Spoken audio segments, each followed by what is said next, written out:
솔로몬의 통치 초기를 살펴보면 솔로몬의 통치 초기의 특징을 보면 하나님이 솔로몬에게 약속하신 대로 그에게 지혜를 주셨고 또 지혜와 덤으로 주신 부와 또 영광도 누리게 됨을 확인하게 됩니다. 하나님이 그것들을 주셨다라고 하는 내용이 선명하게 드러납니다. 특히 이 4장의 내용은 그것을 밝히고 또 5장까지 그런 내용들이 쭉 계속해서 기록되어 있습니다. 하나님은 아브라함과 약속하신 대로 솔로몬이 통치할 때 솔로몬이 통치한 이스라엘 영토가 그러니까 솔로몬이 통치하는 그 영역이 유브라데 강에서부터 애굽의 하수까지 통치하게 하셨을 뿐만 아니라 또 앞에서 우리가 다루었듯이 이스라엘 백성들의 인구가 바다에 모래같이 그렇게 증가했다라고 하는 것을 보게 됩니다. 그만큼 이스라엘 인구가 많이 늘어났고요. 또 그 영토가 유브라데 강에서 애굽의 경계인 하수까지 통치하게 되는 것을 봅니다. 하나님은 아브라함과 이렇게 약속하셨죠. 언약을 맺으시고 아브라함에게 이렇게 약속하셨는데 열왕기상 4장 21절을 보면 솔로몬이 통치하는 그 영토가 이렇다라고 기록하고 있죠. 솔로몬이 그 강에서부터 블레셋 사람의 땅에 이르기까지와 애굽 지경에 미치기까지의 모든 나라를 다스림으로 솔로몬이 사는 동안에 그 나라들이 조공을 바쳐 섬겼더라 이렇게 이야기합니다. 그러니까 솔로몬의 통치가 유브라데 그 강이라고 하는 말은 유브라데 강을 이야기합니다. 유브라데 강에서부터 애굽의 경계까지 그 모든 나라를 통치했다. 그리고 그 나라들이 조공을 바쳤다 이렇게 이야기하는데 이것은 하나님이 아브라함에게 약속하신 그 약속이 이루어졌다는 것을 보여줍니다. 창세기 15장 18절을 보면 하나님이 이렇게 약속하셨죠. 같이 읽을까요? 시작. 그날에 여호와께서 아브라함과 더불어 언약을 세워 이르되 내가 이 땅을 애굽 강에서부터 그 큰 강 유브라데까지 내 자손에게 주노니. 아멘. 하나님이 아브라함에게 약속하신 이 약속대로 지금 솔로몬이 통치하는 그 영토가 유브라데에서 애굽 강까지 통치하고 있는 모습을 보여줍니다. 24절을 보면 오늘 본문 24절을 보면 두 도시의 이름이 등장하죠. 솔로몬이 통치하는 영토를 표현하기 위해서 두 도시가 등장하는데 딥사라고 하는 도시와 가사라는 도시입니다. 이 딥사라고 하는 도시는 유브라데 강 얕은 여울목에 있는 도시입니다. 여울목에 위치한 도시인데, 그러니까 유브라데 강에서부터 시작해서 가사는 어디냐? 블레셋 도시죠. 블레셋 도시 가운데 가장 남쪽에 있는 애굽 경계 지역에 있는 도시가 가사입니다. 최남단 도시죠. 그러니까 솔로몬이 통치하는 이 영토가 이렇다라고 지금 성경이 이야기하는 것은 하나님이 아브라함에게 약속하신 그 약속을 이루어 주셨다라고 하는 것이죠. 하나님은 다윗에게 약속하신 대로 그의 아들인 솔로몬에게 복을 주시고 또 솔로몬이 기브온산당에서 1000번제를 드린 것 때문에 하나님이 그에게 약속하신 대로 복을 주셔서 지혜와 그리고 부와 영광까지 누리게 하셨습니다. 이렇게 솔로몬은 복을 누리고 있죠. 그리고 그 복은요, 아버지 다윗이 정복한 민족들조차도 솔로몬이 통치할 때 배신하지 않고, 통상 고대 세계는 왕이 바뀌면 주로 배신해요. 배신하는데 이 솔로몬이 통치하게 됐음에도 불구하고 이 민족들이 배신하지 않고 계속해서 뭘 바쳐요? 조공을 바친다는 거예요.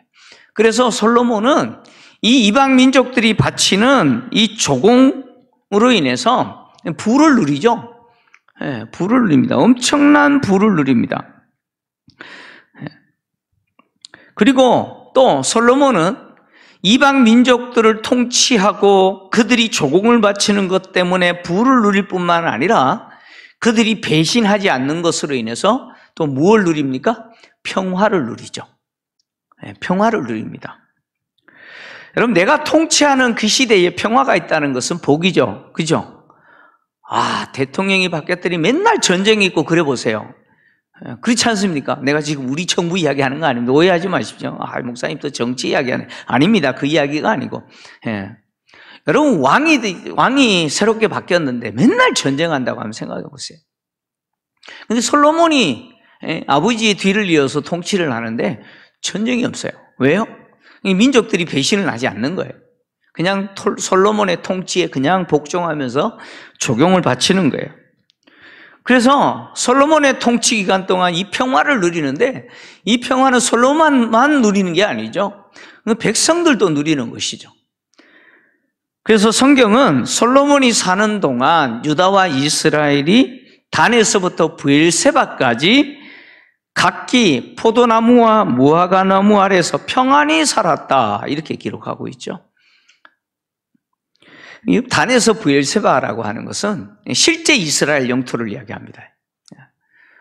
우리식으로 이야기하면 할라에서 백두 뭐 이런 표현이겠죠. 네.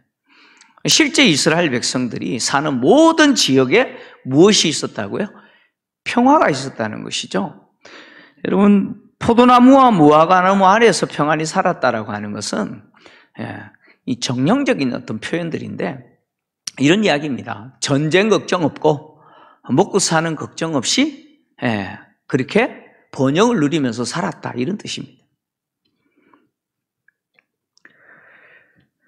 그런 풍요로운 삶을 솔로몬뿐만 아니라 솔로몬이 통치하는 그 시대의 이스라엘 백성들도 누렸다는 것이죠. 그런데 이렇게 풍요로운 삶을 누리게 된 것이 솔로몬이 지혜로운 왕이기 때문이 아니죠. 언뜻 보면, 그냥 표면적으로 보면 솔로몬의 지혜가, 그 지혜로운 통치가 이런 평화와 또 풍요의 삶을 준 것처럼 보이는데 그게 아니죠. 성경은 이 모든 것들이 누가 주신 복이라고 강조합니까? 하나님이 주신 복이라는 거예요. 하나님이 주신 복이라는 것을 강조합니다. 자, 이렇게 솔로몬은 하나님이 주시는 복을 상상할 수 없을 만큼 누리고 있는데, 근데 문제는 뭐냐면 점점 하나님에게서 멀어진다는 것이죠.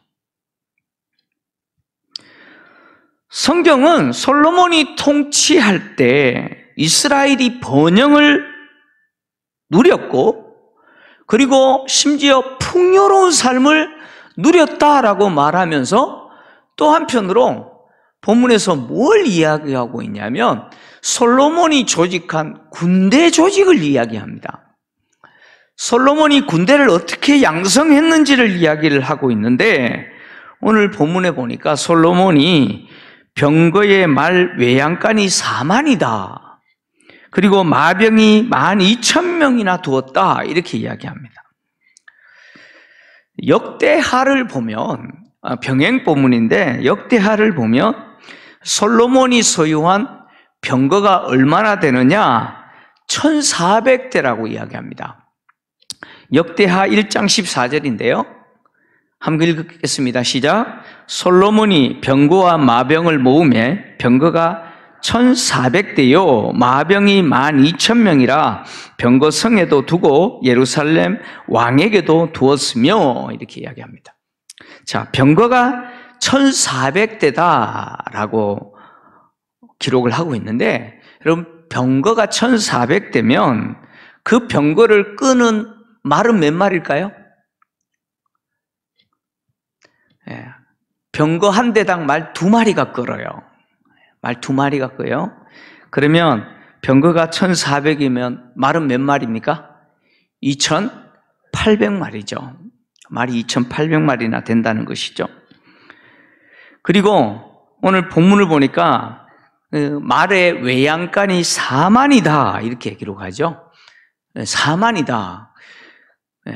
말이 28,000마리밖에 안 되는데 병거가 외양간이 4만이다라는 말이 좀 잘못된 것 같아요. 그래서 역대기를 보면 역대하 9장 25절을 보면 이 외양간이 얼마라고 이야기하느냐면 4천이다 이렇게 이야기합니다. 아마 4천이 맞는 것 같아요. 자, 중요한 것은 병거를 끄는 말이 2,800마리고 그리고 외양간이 4천이나 된다라고 이야기합니다. 중요한 것은 솔로몬이 그렇게 군대를 양성했다는 것이죠. 자, 지금 이스라엘이 번영을 누리고 평화를 누리고 풍요로운 삶을 누리게 되는 것은 솔로몬이 이렇게 강력한 군대 조직을 갖고 있었기 때문에 그렇다라고 성경이 말하는 겁니까? 그럼 성경이 그 이야기 하는 게 아니에요. 성경은 솔로몬이 누리고 있는 그 부와 그리고 평화와 그리고 백성들이 누리고 있는 그 풍요로운 삶은 하나님이 주신 복이지 솔로몬이 지혜롭게 통치했거나 아니면 그가 군대 조직을 강하게 양성했기 때문에 그렇게 평화를 누리고 있다라고 말하고 있지 않습니다. 자, 성경이 지금 4장을 통해서 말하고 싶은 것은 뭐냐면 솔로몬이 이렇게 하나님의 복을 누리고 있음에도 불구하고 그는 점점 누구를 떠나고 있습니까? 하나님을 떠나고 있다는 것이죠. 그러니까 4장의 이야기는 솔로몬이 하나님을 떠나는 시작점이다 그런 이야기입니다. 여러분 아내를 많이 두지 말라라고 분명히 이야기했잖아요. 모세를 통해서 왕은 절대 아내를 많이 두지 말라라고 했는데 솔로몬은 어떻게 합니까? 애굽의 바로 왕의 딸과 결혼하는 것부터 시작해서 이방 민족의 왕들의 딸들과 어떻게 해요? 계속해서 결혼하잖아요. 그죠? 그래서 결혼 조약을 통해서 수많은 이방 민족의 왕들의 딸과 결혼해서 아내들을 많이 두잖아요.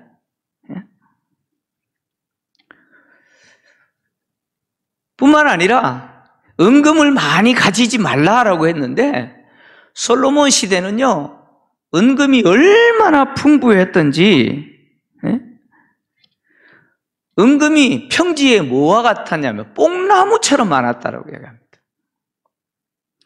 심지어 은은 돌보다 흔할 정도로 그렇게 은금을 많이 쌓았던 왕이 솔로몬이죠. 말을 많이 두지 말라라고 분명히 모세를 통해서 하나님이 말씀하셨음에도 불구하고 솔로몬은 그 말씀을 떠나서 말을 계속해서 사오죠. 어디 갔어요? 애굽에서 사와요. 역대하 1장 28절을 보면 이렇게 기록하고 있습니다. 솔로몬을 위하여 애굽과 각국에서 말들을 가져왔더라 이렇게 이야기합니다. 계속해서 말들을 사옵니다. 군사력을 뭐예요? 계속해서 강화시키는 거겠죠.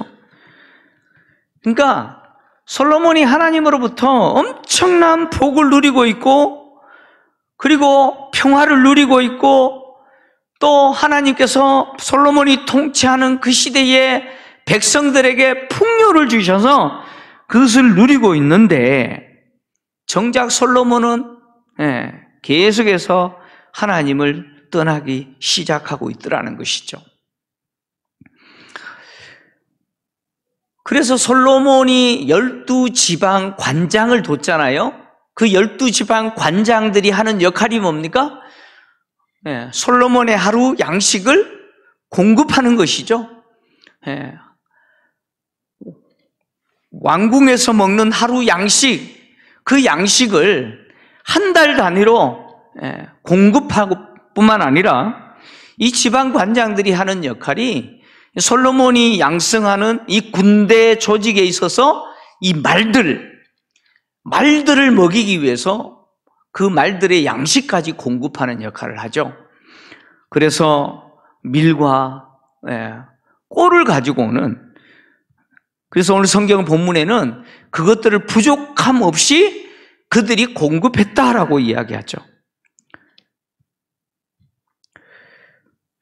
12지방 관장들이 자신이 담당해야 되는 그 달에 왕국의 양식과 말들을 위해서 보리와 꼴을 공급하는, 그래서 부족함이 없도록 공급하는 이 일은 그들이 충성했다, 뭐 그런 의미도 되겠지만, 성경이 지금 우리에게 말하는 것은 이 12지방 관장들이 부족함 없도록 공급하기 위해서 얼마나 애썼겠냐, 그런 이야기죠.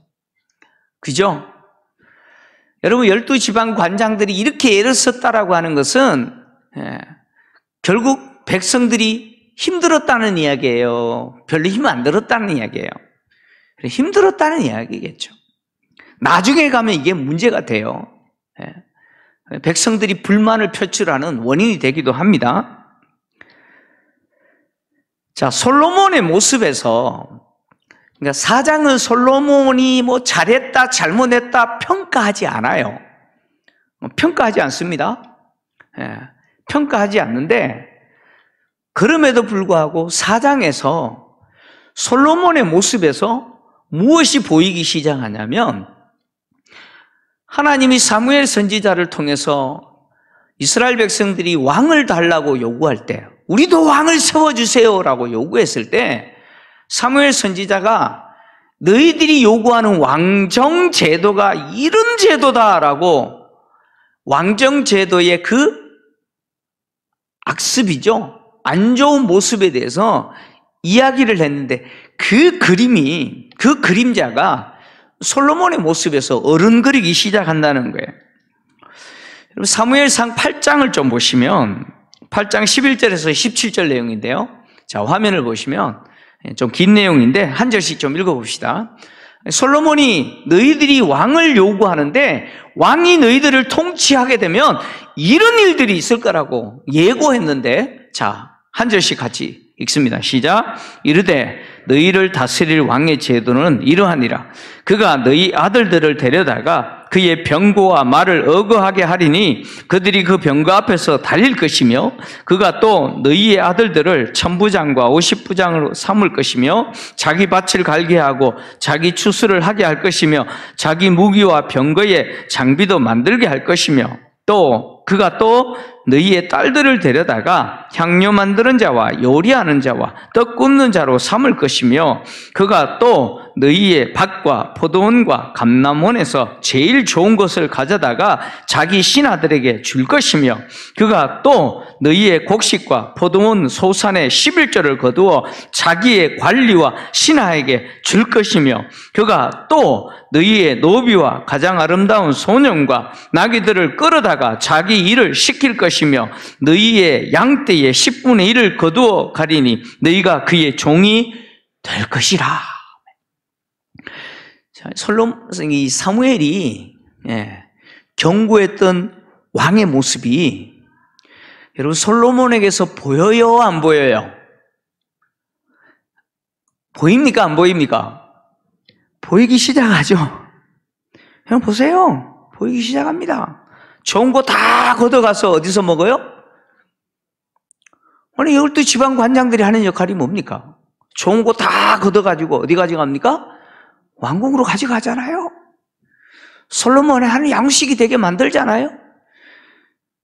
여러분, 마병을 위해서, 말들을 위해서 희생하게 만들잖아요. 그러니까 솔로몬의 모습에서 사무엘이 그렇게 경고했던 그 왕의 모습이 서서히 보이기 시작한다는 거예요.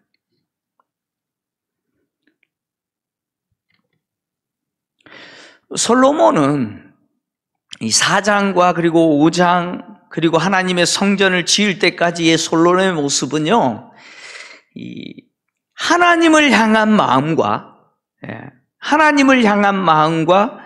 그리고 세상을 향한 이 마음 사이에서 끊임없이 갈등하는 모습을 보여줍니다. 그러니까 솔로몬은, 그러니까 지금 열왕기상 4장, 5장 솔로몬을 평가하지 않아요. 중간에 세워놔요. 그러니까 솔로몬은 지금 하나님께 엄청 복을 누리고 있어요. 그래서 하나님을 향한 마음도 엄청나게 있어요. 하나님을 향한 마음과, 그리고 또 뭐예요? 이 세상을 향한 이 마음, 이 사이에 놓여 있는, 그러니까 이 사이에서 치열하게 싸우고 있는 솔로몬의 모습을 봅니다. 이런 차원에서 이 솔로몬의 모습은요, 어떤 사람의 모습을 반영하고 있냐면, 여러분 창세기에 보면 가인이라는 사람이 있죠. 가인이 누굽니까? 이거 모르면 성도 아니죠, 이게. 아담의 아들이고요, 첫 아들이고, 아벨의 형이죠. 자, 이 솔로몬의 지금 이 하나님과 세상이라는 이 사이에서 갈등하는, 그러면서 점점 세상으로 향하는 이 솔로몬의 모습은 누구의 모습을 반영하고 있냐면 가인의 모습을 반영합니다. 창세기 4장 6절에서 8절을 좀 보면요, 자, 이런 내용이 있습니다. 한번 같이 읽겠습니다. 시작. 여호와께서 가인에게 이르시되 내가 분하여 함은 어찌 됨이며 안색이 변함은 어찌 됨이냐? 내가 선을 행하면 어찌 낯을 들지 못하겠느냐? 선을 행하지 아니하면 죄가 문에 엎드려 있느니라. 죄가 너를 원하나 너는 죄를 다스릴지니라. 가인이 그의 아우 아벨에게 말하고 그들이 들에 있을 때에 가인이 그의 아우 아벨을 쳐 죽이니라. 아멘. 자, 이 내용이 무슨 내용인지 아시죠? 가인과 아벨이 동일하게 하나님께 예배를 드려요. 가인은 농사 짓는 사람이기 때문에 자신의 추수한 것을 가지고 하나님께 예배를 드리고, 아벨은 목축하는 사람이기 때문에 양의 첫 새끼를 가지고 하나님께 예배를 드립니다. 근데 하나님이 아벨과 그의 제물은 받으셨는데 가인과 그의 제물은 받으시지 않으셨어요. 그래서 가인이 분노하죠. 가인이 분노합니다. 그렇게 분노하는 가인을 향해서 하나님이 이렇게 말씀하시는 거예요. 네가 선을 행하지 않으면 내가 왜 예배 안 받겠느냐, 그런 이야기죠. 그래서 너는 지금 하나님과 죄라고 하는 이 사이에서 네가 지금 서 있는데 하나님과 관계에서 가인이 선을 행할지, 아니면 죄와 관계에서 죄가 너를 지배하려고 하는데, 하나님은 이렇게 말씀하시죠. 죄가 너를 지배하게 두지 말고 네가 죄를 어떻게 하라고요? 다스려라, 이렇게 이야기합니다. 그러니까 가인은 하나님과 관계에서 선을 행해야 될지, 문 앞에 엎드려 있는 이 죄와 관계에서 죄의 지배를 당할지, 이 둘 중에 하나를 뭐예요? 선택해야 됩니다.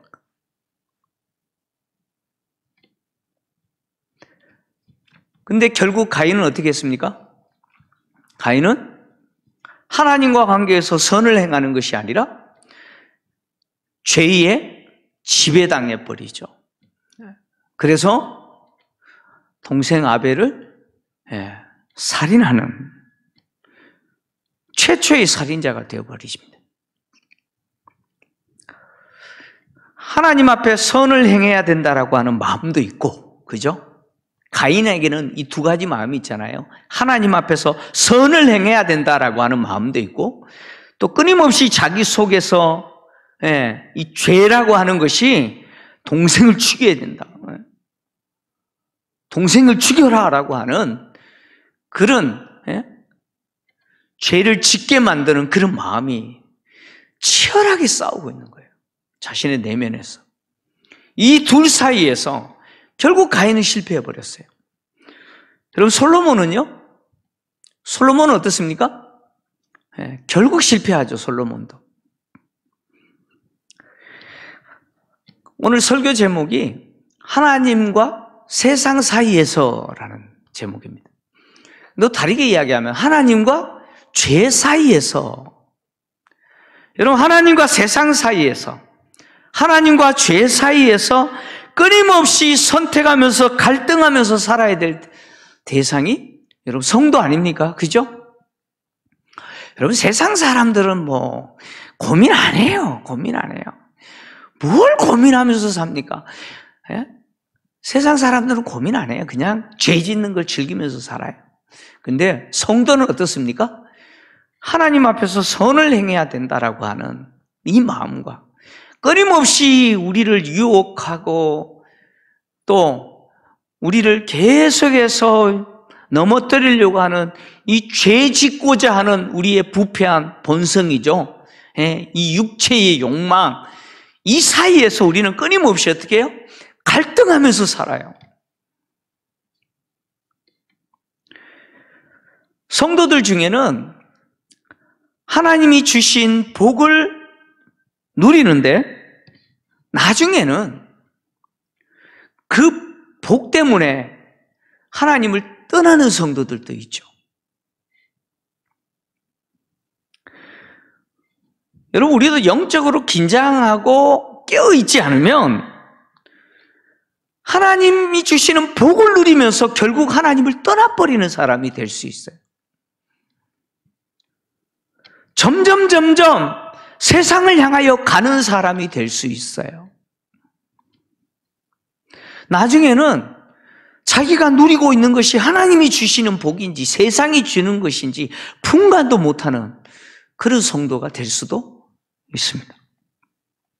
여러분, 성도인들 중에는 하나님께 참 기도하고 하나님이 복을 주셔서 사업이 너무 잘 돼가지고 결국 하나님을 떠나는 분들이 있잖아요. 그죠? 좋은 대학, 좋은 직장, 하나님의 은혜로 취업했는데, 들어갔는데, 그것이 결국 하나님을 떠나게 만드는 원인이 되는 경우들도 많이 있습니다. 많이 있어요. 하나님이 주시는 복을 누리면서 그 복이 도리어 하나님과 관계에서 더 내가 하나님께로 갈 수 있는 그런 기회가 되고 더 하나님을 알아가는 기회가 되고 더 하나님과 친밀하게 되는 그런 기회가 되어야 되는데 도리어 그것 때문에 세상에 빠지는 경우들이 얼마나 많은지 모릅니다. 그래서 제가 간혹 목사님 개업하는 데 오셔서 예배 좀 드려주세요 그런 분들이 있잖아요. 참 고민이 많아요. 하나님 잘 되게 해주십시오라고 기도해야 되는데 또 한편으로 어떤 마음이 있냐면 이분 너무 잘 되면 또 교회 안 나올 건데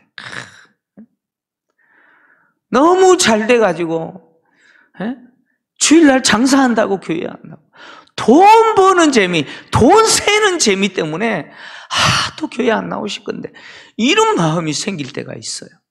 실제로 그런 분들이 있고요. 참 고민이 많습니다. 그렇다고 하나님 복 주지 마세요 할 수도 없고 그죠? 저와 여러분은 항상 이 가운데 있어요. 지금 솔로몬의 상태가 우리가 똑같은 거예요. 우리 역시 하나님의 은혜와 복을 누리고 있잖아요. 그죠? 근데 그 하나님의 은혜와 복이 내가 하나님과 관계에서 더 하나님께 집중하고 사실 하나님이 주신 그 복이 문제가 아니고 나에게 있어서는 그 복을 주시는 하나님이 전부입니다. 이것이 우리의 고백이 돼야 되는데 자꾸 우리는 어린아이처럼 아버지 손에 들려있는 뭐예요? 그 장난감만 쳐다보고 있는 거죠.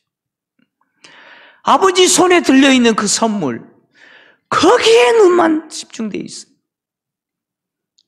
정작 우리에게 있어서 중요한 건 누구예요? 하나님이신데 하나님을 붙잡아야 되는데 하나님은 놓쳐버리고 하나님이 주신 그 복만 붙들고 살아가는 그래서 결국은 하나님을 잃어버리는 그런 어리석은 사람들이 많다는 거예요. 여러분 솔로몬이 그런 거예요. 앞으로 보면 가인도 그랬고요.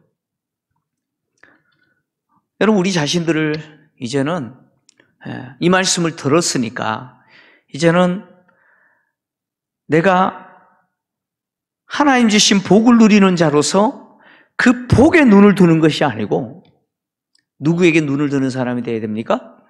그 복을 주시는 하나님께 눈을 두는 우리 모든 성도들 되시기를 주의 이름으로 축원합니다.